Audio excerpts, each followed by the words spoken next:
All right, back with you here at 6:16 on this Saturday evening. A live look on our Briarfield Healthcare Center's weather camera in Columbiana. They've still got the Christmas tree up, but it's still looking and feeling more like, I don't know, Easter out there with temperatures in the mid-50s to around 60 degrees, believe it or not. And that weather, as I told you, is not going to be lasting too much longer. Here's the weather playing field tonight. Way up to the north, we've got an area of low pressure riding the polar jet. Down to our south and southwest, this area of low pressure is riding the subtropical jet.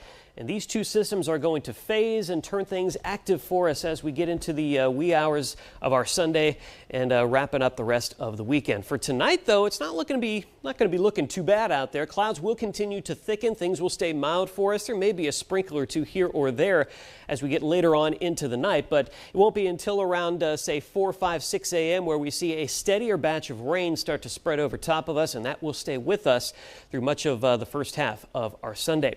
Temperatures eventually will stop around 46 degrees on a light southerly wind, a southeasterly wind overnight tonight and into tomorrow morning. Now, I mentioned that first wave of rain will stick with us through about midday, say early afternoon on our Sunday, and then we'll start to see the coverage turn a little bit more scattered as an area of low pressure phases once again, and that gets a little bit closer to us, dragging a weak cold front along with it. We also could see, with some moisture and instability in the atmosphere for us, some thunderstorms working their way in. Don't be surprised if you hear a little bit of thunder tomorrow. Pick up a little bit of gusty winds, especially if one of those storms manages to get up on its feet.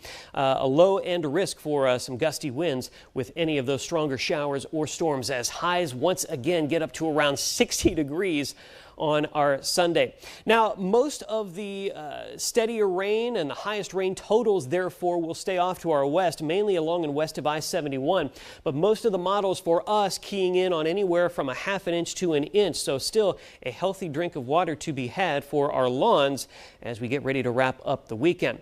Now, let's talk about what comes after that. More showers on the way, at least for the early half of our Monday through about midday or so. And then I think we'll see some sunshine before our Monday is over. It'll be about 10 to 15 degrees cooler than what we see on Sunday as well. Then here comes our next system on Tuesday. That will spread some showers over top of us for your New Year's Eve.